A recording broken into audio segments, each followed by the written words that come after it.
The Old Man and the Unfolding Path.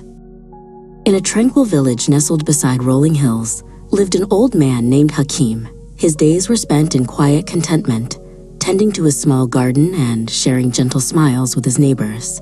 His most prized possession, however, was not a material thing, but a magnificent white horse named Burak, a creature of grace and spirit, who was more a friend than an animal. Many times, merchants from the city would pass through the village, captivated by Burak's beauty. They would offer Hakim large sums of money, hoping to buy the splendid horse. But Hakim would always politely refuse. "Burak is not for sale," he would say with a kind smile. "He is my companion, my family. How can one put a price on friendship?" One morning, the village awoke to a worrying sight. Burak was gone. The stable door stood open, and the white horse was nowhere to be found. The villagers gathered, their faces etched with concern. "This is terrible luck, Hakim," they murmured, shaking their heads. "Your most valuable possession lost." But Hakim, though saddened, remained calm.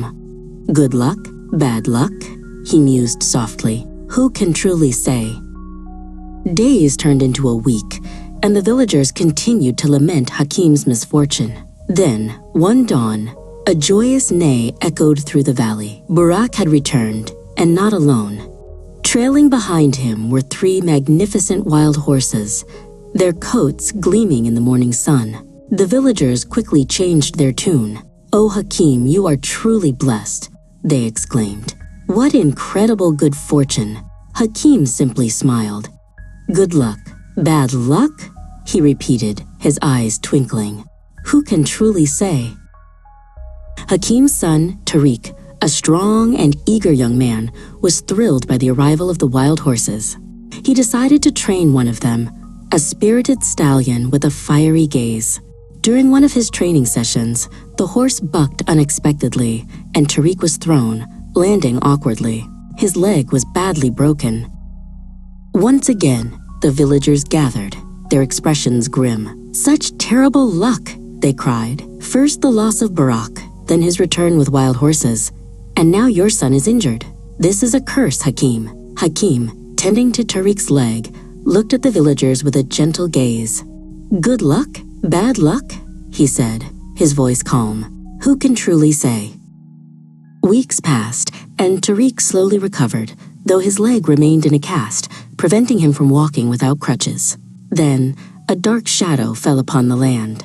A distant war, which had been brewing for months, finally erupted, and messengers arrived in the village with grim news.